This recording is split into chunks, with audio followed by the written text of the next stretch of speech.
மகேந்திரா கலை மற்றும் அறிவியல் கல்லூரியினுடைய பேராசிரியர். இவர் 100க்கும் மேற்பட்ட படைப்புகளை வழங்கியும் மாணவியர்களை ஊக்குவித்து பரிசுகளை பெற செய்த தகைமையாளர் அன்னார் அவர்களை பின்னூட்ட உரை வழங்க வருமாறு பணிவோடு அழைக்கின்றோம். வாழ்க நிரந்தரம் வாழ்க தமிழ் மொழி வாழிய வாழியவே, வானம் அளந்தது அனைத்து மலர்ந்திடும் மண்மொழி வாழியவே.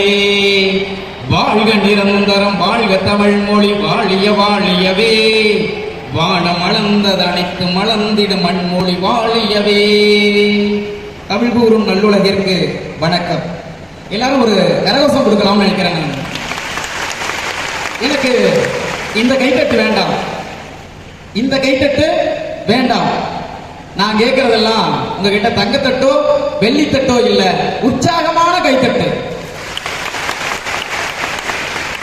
அந்த கைத்தட்டும் வேண்டாம், இந்த கைத்தட்டும் வேண்டாம்.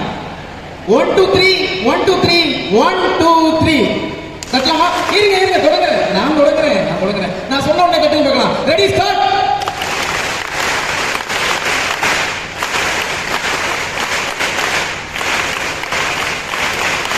அவ்வளவுதான். சிறப்பு. இதை ஏன் கேட்டுவாங்கன்னா, என் பேச்சுக்கு பின்னாடி தட்டுறீங்களான்னு தெரியாது. ஏன்னா ஐயா எல்லாமே பேசும்போது குபீர்னு சிரிச்சிங்க, குபீர் கை தந்தீங்க. எனக்கு ஏதாவது பின்னூட்டம் சொல்லணுமேனு தோணுச்சு. அவங்க கிட்ட கேட்டேன், சரிக்கு சொல்லலாம் அப்படின்னு சொன்னாங்க. ஐயா முன்னாடியே சொன்னாரு, இந்த யார் அப்படிங்கிறதுக்கு விளக்கம் கேட்டாரு. உங்களுக்கு தெரியும், பெரியார் வாரியார் அப்படின்னு சொன்னாரு. இப்ப ஒருவேளை நீ யாருப்பா பின்னூட்டம் சொல்ல வந்த, நீ யாருன்னு கேட்டாக்க, அந்த ராமச்சந்திரனுக்கு நண்பன் குகன். இந்த ராமச்சந்திரன் ஐயாவுக்கு பின்னூட்டம் சொல்ல வந்திருக்கக்கூடியது மகேந்திரா கல்லூரியினுடைய ஜெகன்.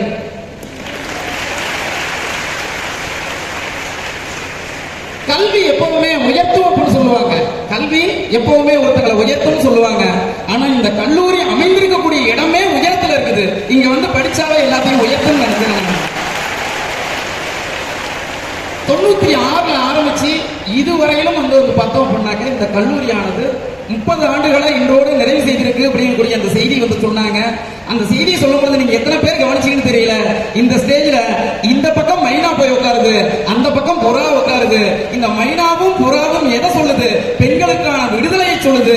உங்களுக்கு சிறந்த விடுதலையும் விசாலமான பார்வையும் இருக்குது அப்படிங்கக்கூடிய சொல்லுது. அது மட்டும் இல்ல, ஐயா சொன்னாரு, அழகு அப்படிங்கக்கூடியது எது?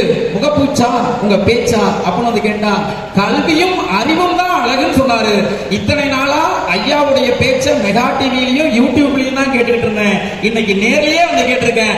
ஐயாவுக்கு சிறந்த ஒரு கரகோஷத்தை கொடுக்கணும். இன்னும் ஒரு 2 நிகழ்ச்சியை பார்த்தோம்னா, இந்த நிகழ்வினுடைய அழைப்புதல் எங்க கல்லூரிக்கு வந்த நாள்ல இருந்து எங்களுடைய கல்லூரியினுடைய முதல்வர் அர்ஜுனன் ஐயா அவர்கள் படிப்புகள் எவ்வளவு கிடைக்குதோ அத்தனையும் அனுப்பி வைங்கன்னு சொன்னார். அவருக்கு இந்த நேரத்தில் இந்த இடத்துல நன்றியை நான் தெரிவிச்சுக்கிட்டு, படிப்பு சம்பந்தமாகவும் இந்த போட்டியை அனுப்புறது சம்பந்தமாகவும் சந்தேகங்களை கேட்கறதுக்காக நான் கால் பண்ணி கேட்கும் பொழுதெல்லாம் பார்த்தோம்னா, சித்ராதேவி மேம் இதுவரைக்கும் நான் கேட்ட கேள்விக்கோ, மேடம் இங்க வந்துட்டேன், எங்க மேம் வரணும், லொகேஷன் என்ன, தங்கறதுக்கு இடம் இருக்கா, பொண்ணுங்க வராங்க அப்படின்னு கேட்டோம்னா, சலிக்காம அவங்க கவலைப்படாம அவங்க ஏதாவது கொஞ்சம் கோபமா பேசாம இன்முகத்தோடையே இதுவரையிலும் எங்களை கூப்பிட்டு அரவணைச்சு பாட்டு பார்த்துக்கிட்டாங்க. அவங்கள மேடையில் அங்கீகரிக்கணும் அப்படிங்கிறத கேட்டுக்கிறேன் நான். அதுவும் இல்லாம மீனாம்பிகை மேம் அவங்களும் அதே மாதிரி தான் செஞ்சாங்க. அன்றா பார்த்துக்கிட்டாங்க. அப்புறம் இந்த காம்பேரிங் பண்ணிருக்கக்கூடிய நிகழ்ச்சி வர்ணனையாளர் எப்படி ராவணன் மீது சொல் மாறி அம்பு மலை பொழிந்ததோ, இங்க சொல்ல மாறி அம்பு போல அன்பா கொடுத்தாங்க. அவங்களுக்கும் என்னுடைய வாழ்த்துக்களை தெரிவிச்சுக்கிறேன். இந்த போட்டியின் மூலமா நான் என்ன தெரிஞ்சுக்கிட்டேன் அப்படின்னு பார்த்தோம்னாக்க, காமராஜர் போட்டு வைத்த பள்ளி கல்வி அன்னைக்கு போட்டு வச்சதுதான் பின்னாடி ஆட்சியாளர்கள் பின்தொடர்ந்து செஞ்சாங்க. அந்த கல்வியை கட்டுதான் நான் இன்னைக்கு ஒரு ஆசிரியரா இருக்கேன், ஒரு கல்லூரியின் சார்பா பரிசு வாங்கக்கூடிய ஆசிரியரா இருக்கேன். அந்த வகையில காமராஜருக்கு ஒரு தூதுவரா 1000 மாணவர்களுக்கு எங்க கல்லூரியில காமராஜர் பத்தி போட்டி இருக்குது அப்படிங்கக்கூடிய தலைப்பையாவது கொண்டு போய் சேர்த்திருக்கிறேன். அதுக்கு அடுத்தது பார்த்தோம் அப்படின்னாக்க, இந்த முறை 100 படைப்புகள், அடுத்த முறை குறைஞ்சபட்சம் 500 படைப்புகளாவது கொண்டு வருவோம் அப்படிங்கக்கூடியது இந்த நேரத்தில் தெரிவிச்சு வாய்ப்புக்கு நன்றி கூறி விடைபெற்றுக் கொள்கிறேன். நன்றி, வணக்கம்.